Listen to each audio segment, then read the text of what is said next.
Welcome to another episode of the Reboot Chronicles, a no-holds-barred forum with global leaders, authors, entrepreneurs, and CEOs about how organizations stay focused on growth and innovation in unprecedented times. I'm your host, Dean Tobias, coming to you live from Reviv's North American headquarters in Chicago, and we would like to thank you for joining us from around the globe today. I'd like to welcome Steve McMillan to the Reboot Chronicles. Steve is the president and CEO of Teradata, one of the largest cloud analytics platforms focused on harmonizing data with trusted AI and ML, we'll get into that, to help companies move faster with smarter decision-making. Based out in San Diego, California, Teradata has over 7,000 employees in 41 countries who delivered $1.8 billion in revenue last year. Pretty impressive. With 2 decades of tech experience, Steve is a published author and patent holder with a track record of rebooting and scaling large tech companies across the globe. Steve, it's good to see you. Hey, Dean. It's great to be here. Thanks for having me. Hey, you're looking good there. I know Teradata from, oh my gosh, back when I was starting out. It's a 40-year-old company. How are you, what's the best way to put this? How are you bringing it into the 21st century? Yeah, I started with Teradata in June of 2020, so right as the pandemic was starting to kick off. And I came on board with the real mission to transform the company, get that 40-year heritage into a modern context. That really was all about pivoting the company strategy. And I essentially set out 5 pillars to do that. One was to focus the company again on being a technology company, to think about being a software company. We've been known for on-premise and hardware and engineered hardware for a long time, as you pointed out. Right. And also how to become a platform company. All the most successful software companies are platform companies. They're open, they're connected. So getting that into our software. And then building on 2 pillars of being cloud first and partner first. And that was a big change for the company. That impacted nearly every aspect of the company as we started developing our strategy for execution in that context, Dean. I love it. Cloud first and partner first. That's like one of my slogans, I think. You said on-prem, and I had flashbacks to my telco days. Oh my gosh. Most people don't know what that means. Yeah. But yeah, all these data centers, everyone used to, run all their own stuff. And there's still a few in the financial services sector. But speaking of that, so, the big dogs, the oligopoly, let's just call them for fun, Google, Microsoft, and Amazon, they've all got their cloud platforms. And I don't know what the concentration is now, but it's high. But do you compete with them? Are they your frenemies? What's your positioning with those guys? Yeah, embracing the cloud service providers was part of that partner first strategy. And we do compete on occasion with their native services. But for the most part, the Amazons of the world, Microsoft and Google, they see Yep. us as a fantastic capability to enable them to move, as you said, workloads that are on premise in data centers, in our customers' data centers, into the cloud and to modernize that platform in the cloud. And so, as we've developed the relationships with the big hyperscalers, it's really enabled us to reposition ourselves in terms of, they see us as a fantastic partner ISV in their technology stack and the set of offers that they have. Indeed, 2 years ago, we actually did the biggest ISV transaction for one of the largest banks in the US on the Amazon platform. So we became, the ISV that's done the biggest ever deal on the Amazon platform, and that just gives you an idea of the scale of opportunity around data and analytics, and now Yep. AI, in terms of the workloads that we're moving to the cloud and the successes that we're having. Yeah, especially in financial services, that's you definitely earn your stripes there. So that was smart because you rebooted the company. You could have just said we're going to be a cloud service provider and go head on and never have enough cash to stay up with them. So being that value added ISP layer is incredible. But what about your old stomping grounds? I know I didn't mention in the intro, but you're an old IBM or Oracle guy, aren't you? Yeah, Are I they had I had are 20 they are fun they like a? Would you consider them competitors? I had 20 fun years at IBM, and then also Whoa, you don't look fi- that old. 5 or 6 years with Oracle. Yeah, I'm keeping it together well, Dean. So You are. we're and I look at the marketplace from a data and analytics, and probably put it into three. The traditional competitors are obviously the IBMs and the Oracles of the world, and Right. then the CSPs with their native services are the second set, and then there's a whole set of born in the cloud providers like Snowflake and Databricks who are bringing a set of capabilities to the table today. So that's how I look at the competitive landscape. One of the things that drew me to Teradata was the fact that the data and analytics marketplace is such an exciting part of the tech ecosystem, and that's been amplified a lot. Since November of 2022, with ChatGPT starting to come on the rise, and all of the new work around AI and Gen AI is creating some real opportunities in the data and analytics space. Yeah. So if you had to you know, focus on a sweet spot, it's anybody can store data. You bring understanding and mission focused Yeah, capabilities to chaos. Quite frankly, the chaos of data out there. Is that the value added layer that you guys are playing in? Yeah, I think we are the trusted custodians for the world's most valuable data sets and the world's biggest companies. Right. And when you think about training AI models and the challenges around things like hallucinations, and can you trust that AI model to give you accurate answers? That has to be built on the foundation of great data, and that's really what Teradata is all about: providing that trusted data set, and then providing the capabilities and analytics capabilities to manipulate that data in a way so that you can really believe in the output that's coming from these solutions, and our customers can trust the outputs, and their customers can trust the outputs. So that's Yeah. incredibly important for us. And people are looking for harmonized data because everything's in different stacks and silos, especially the government these days. It's like they, so it sounds like you bring all that. And then when you start looking at your trusted AI, you're taking kind of this open, connected stuff and hopefully making it a little more sensical for them that they can actually do something Yeah. with it. How's that going? Yeah, I think our approach is, not to develop our own language model. We don't Ah, think the smart. the battle for language models is over yet. Whether it's Billions, chat, whether billions it's being invested in that. Yes. yeah, and big money. You can see, Databricks spent $1 billion on Mosaic. Um, but what we want to do, and our ethos is to embrace all of those technologies, allow our customers to use the language models of their choice inside the Teradata ecosystem, so that they can trust the data that's feeding into those models, and the analytics and the insights that are coming from the data, feeding those into those models in the most effective and efficient way. And we think that as time progresses, the large language models and the investment in large language models will actually start to move towards more medium-sized language models and smaller language models, which are very focused, because those large language models are very expensive to run. Expensive in terms of dollars, and also in terms of energy and compute costs. And so, as we look to the future, we think that that small language model and medium language model in controlled environments are going to provide much better solutions for our customers as they move forward.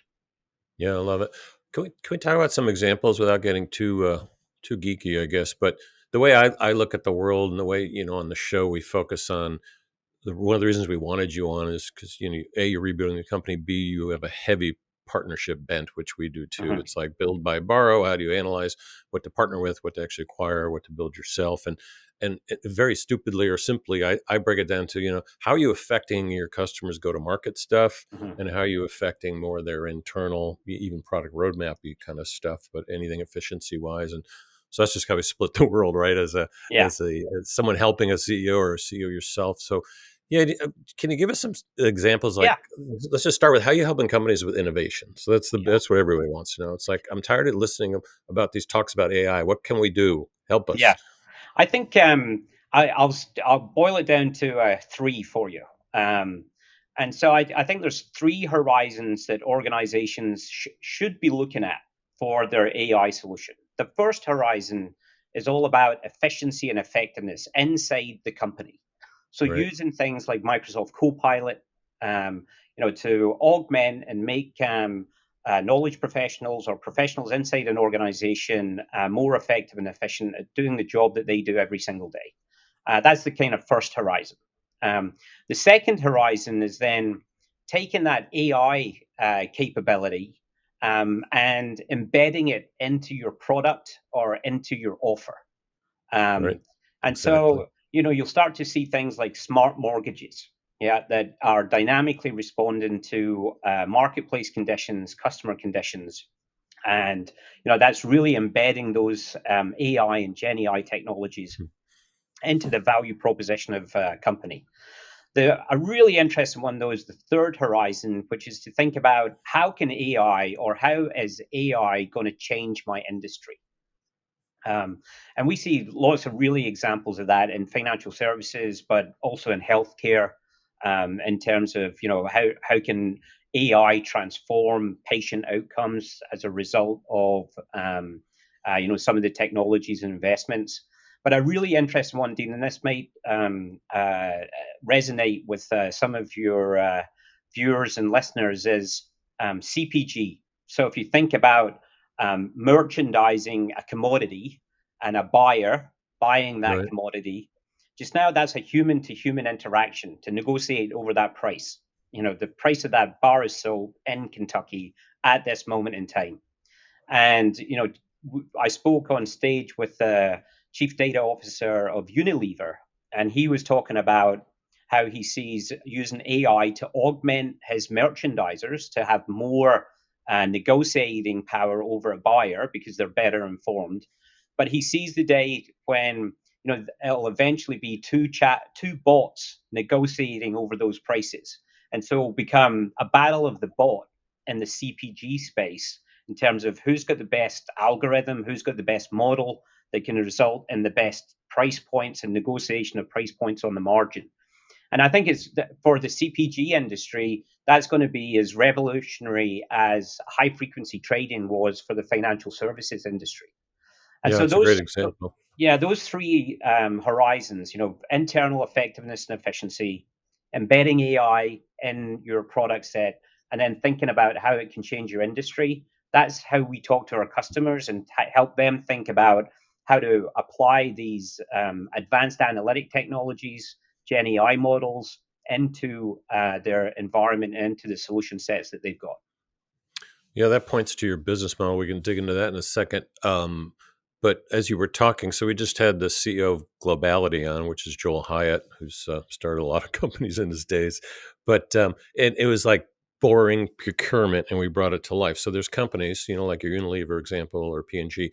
Now there's entire companies that are changing the whole ecosystem and how procurement can be done so much better, where you can just plug it in. You can just be part of the marketplace. You actually don't have to do all the work itself. But um, back to your business model, though, what you just said, if you want to help your customers do that and keep these customers, because I know it's competitive out there, are, is your business model like both consulting and software as a service? And where are you going? Yeah, so I think when we set out the company, we said at our core we're going to be a technology company, um, and but part of our partner first ethos is to Yep. work with the big SIs in the world, Accenture and Deloitte and Infosys and HCL, to really deliver our technology and produce really great client outcomes. And so our focus is going to be to continue to innovate on our technology and our software platform, so that we can provide the best capabilities to our team and our partners and our customers that can really deliver these solutions today. You hear a lot about the promise of these technologies, but we are seeing our customers actually implement these capabilities today and making a real difference in terms of their results, in terms of their customer interactions, in terms of their top line and their bottom line.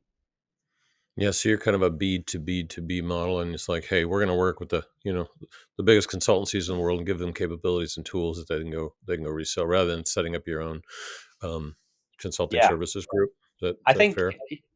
yeah, no, absolutely. I think working in partnership with the behemoths, right, the Yep. really large organizations, is the way for small and mid-market organizations like Teradata to really thrive.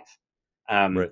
The last thing you want to do is for me to set up a services organization that competes directly with Accenture, who are Exactly. recommending the technology to our customers, right? So Yeah. that and be a partner with Microsoft. Once a customer has chosen Microsoft as their preferred CSP, then how do you partner with that Microsoft team to deliver even more value to that joint customer organization? And so that Yeah. partner first is super important for us. Yeah. You're kind of Switzerland slash arms dealer, depending on who you're working with. What was it like to come in and reboot this company? Here comes another outsider, and how'd you get that culture to shift from the on-prem guys to like, hey, we're all about the cloud and partnering, which to me is like normal Yeah. culture. But yeah, my guess is there's a story here. How'd it go? Yeah, I said I joined in June of 2020, so we were all remote. Um, and I'm pretty sure when I sent out that email with those five pillars, right? Yep. Technology, software, platform, cloud, partners. I think probably at the time, 70% of the company probably thought, "Hey, this dude doesn't know where we're making our money," right? Um, and my response to that is, well, I know where we're making our money today, but I know where we have to make our money in the future. And so, really being very clear on that purpose, that strategic vision that we had, and the mission that we had, and then working out a strategy for the company that can actually deliver against those five principles was super important. And as you know, Dean, it's all about the people at the end of the day. So I had the opportunity to develop a really great leadership team. One of the first appointments was a new chief product officer, and I lived through IBM and the days where the company would say, "Oh, we're going to be e-business. We're going to be on demand." If Oh that's gosh, you probably were, you were there in resonating, their PC days yeah, probably too. Good yeah, Lord. resonating back a number of years for some of the audience. But they didn't really change how they operated. What No. we did was really change how we operated. So we took our research and development envelope, which was 80% on-prem development and 20% in the cloud, and we flipped it. We started at 30% on-prem and 70% in the cloud. And I have to say, Dean, the company completely embraced that shift.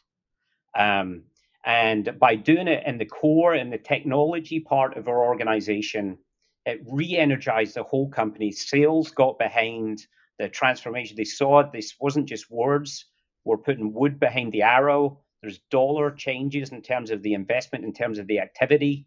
And we went from a fairly nascent cloud business when I started in June 2020 Yep. um, to we closed out 2023 over $500 million of cloud business. Yeah, I saw So that. so just in three and a half years, we You know, completely transformed that. yeah, proof is in the pudding. I mean, there's people that got you to where you are, and then there's people that are going to take it to the next level. And I know you had to make that shift too. You've always got to reboot the team, and especially on the product side and the go-to-market side.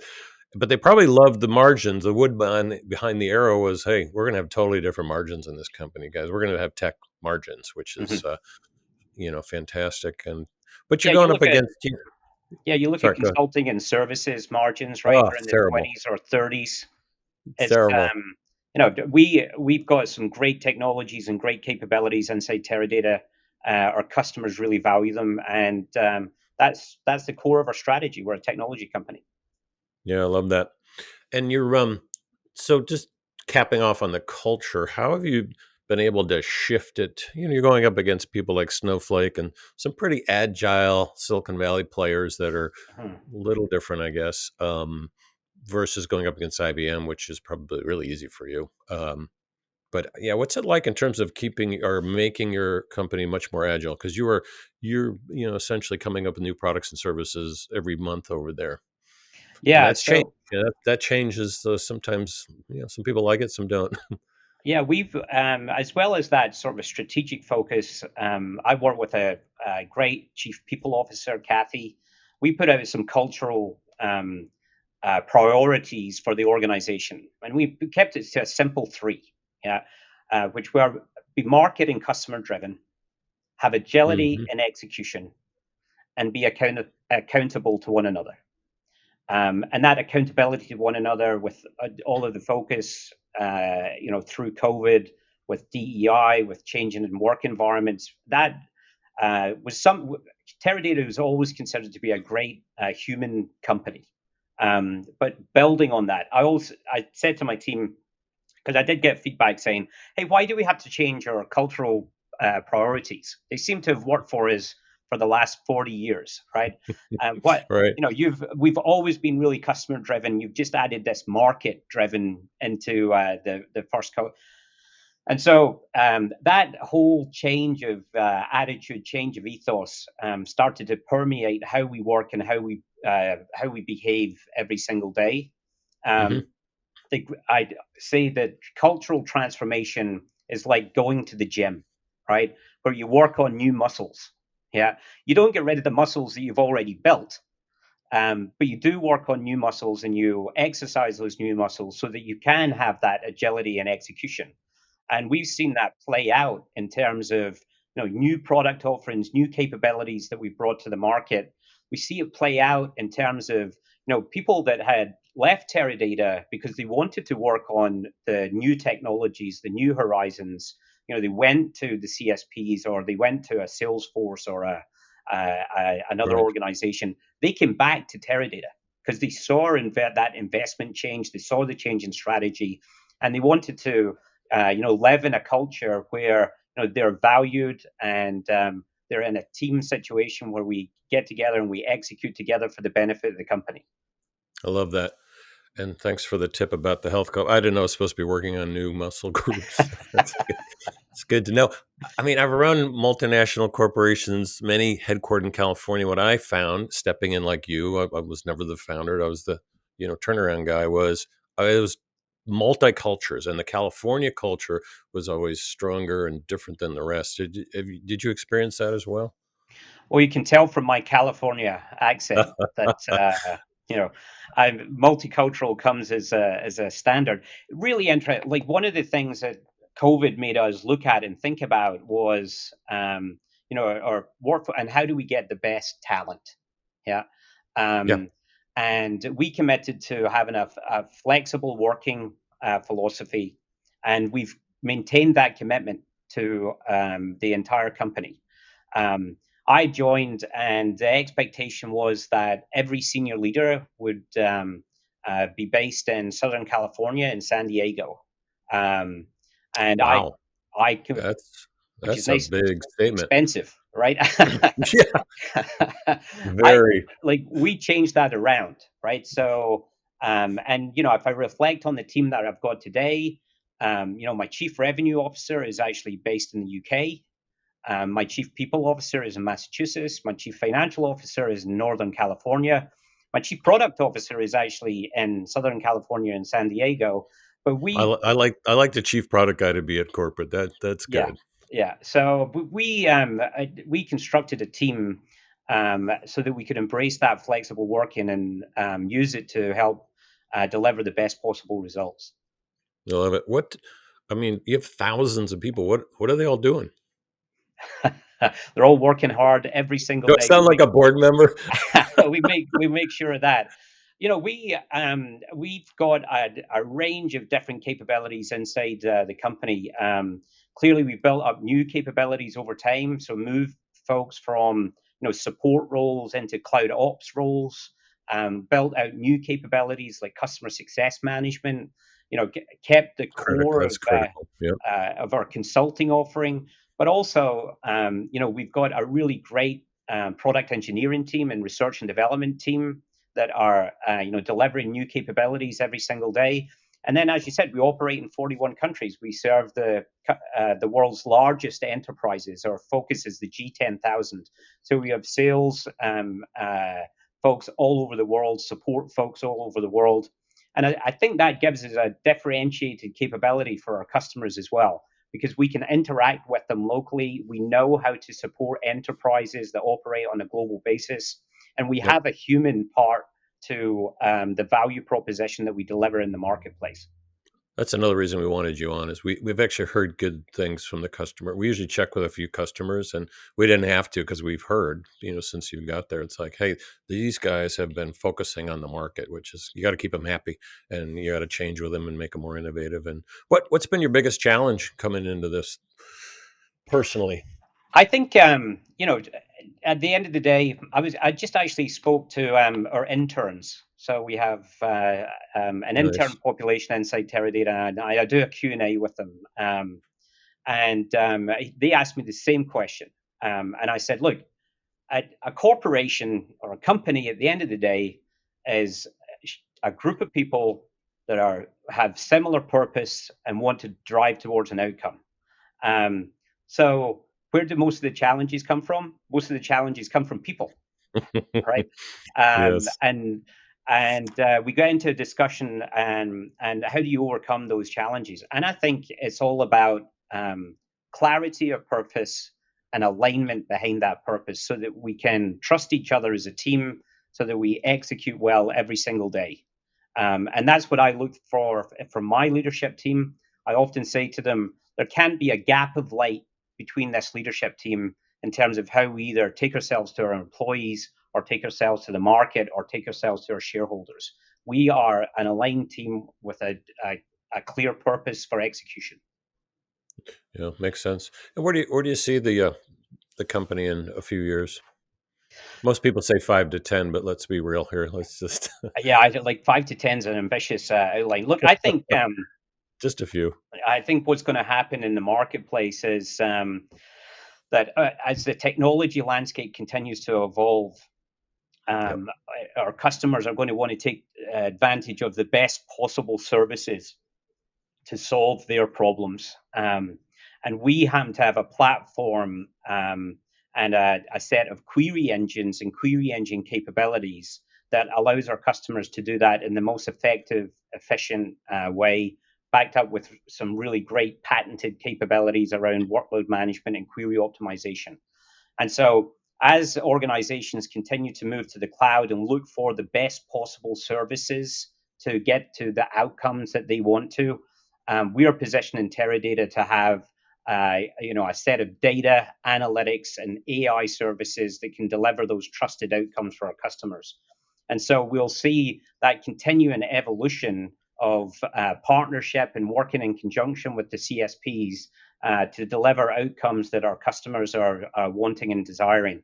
And so the days of monolithic IT stacks are going to be behind us, and it's going to be a much more interconnected set of services that our customers look to integrate together to get to the outcomes that they want. And a fantastic example of that actually is a new product release we had recently called AI Unlimited. Um, Now, That's a good if name. if you thanks, our CMO is going to be really delighted that you said that. He's gonna Um, love that. and what that is, and you would never think that these words would come from Teradata Chief Executive Officer. It is a serverless query engine for data and analytics. And so So people like me could even use it? it's it you can spin it up natively inside an environment. It Yep. executes the queries that you're interested in, and then it spins down automatically. So Nice. completely serverless and stateless. That is a 180-degree movement from an on-prem appliance that essentially is delivering those data services. So a fantastic innovation. It was great. We were actually at the last Microsoft conference, and we've got a great picture of Satya standing up there with the Teradata logo behind him as he's talking about, the future of data and analytics services, and how Teradata as an ISV in that environment is going to play a key part of that for Microsoft.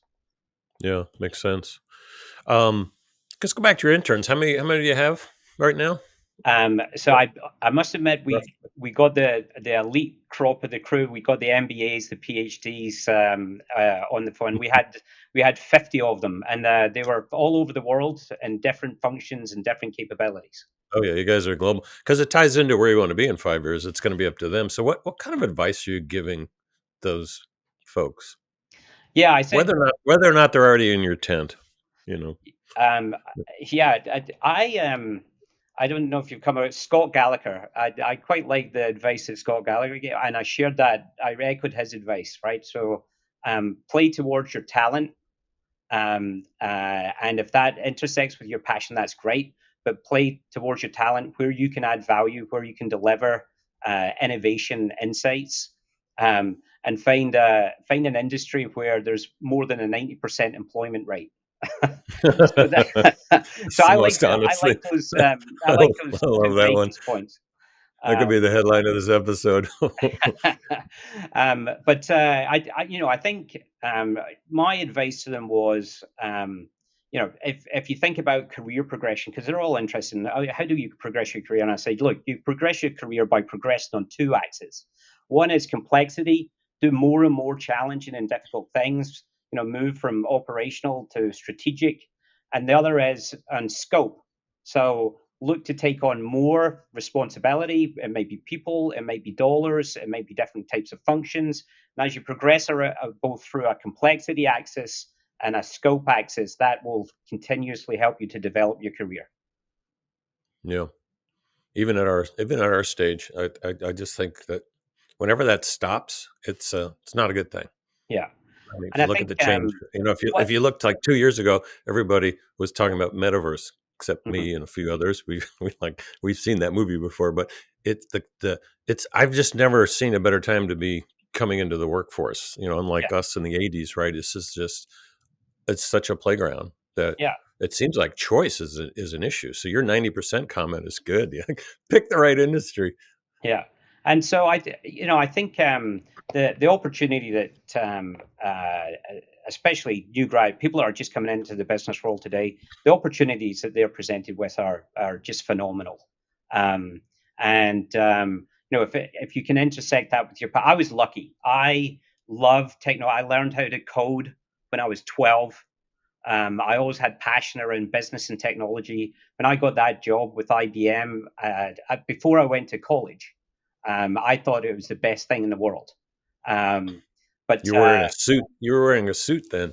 I certainly was. And I read a white shirt, and I deviated from the norm with a red tie. So I had Oh, to, I was I not was IBM at all. They didn't risque. like the red So tie. that was my thing. People have no idea what we're talking about. No, you're right. It's just an opportune time, and I've found that some people coming out there it's actually a little bit overwhelming first, depending on what their major was. Yeah. The other thing I like to tell students and friends and people I mentor or reboot fellows is like the mistakes I've made in my life and the accidents. What kind of challenges do you tell them that you had to go through? I mean, you've been through some amazing things, but I'm sure there was some arrows along the way. What kind of stories do you have about your own challenges? Well, I think one of the things that you do on these episodes, Dean, is talk about personal and what's happened through how you've grown personally. So, I I would reflect back. I grew up in Scotland. My dad was the first member of his family ever to go to college, and he had to wait to be a mature student until he was in his mid 30s before he could afford that opportunity. And then he actually gave me the opportunity to move out of Scotland. We moved down to England, and I took that up to completely change my personality. I was very shy, quiet, retiring. When I came down to England, I said, I'm going to transform who I am, so that I can make new friends and survive and thrive in this brand new environment. And so, what I would say is a bit of reboot advice is, if you've got the intellectual will, you've got the focus, the determination, you can really transform yourself to be successful in the world in which we operate. So that's the lesson that I would give is to leave that on. It's great, Steve. Well, thank you for joining us today. It's been a pleasure. Great to see you, Dean. You've been listening to Steve McMillan, who's the CEO of Teradata. This is Dean Tobias with the Reboot Chronicles. I want to thank you for joining us today. We will see you soon.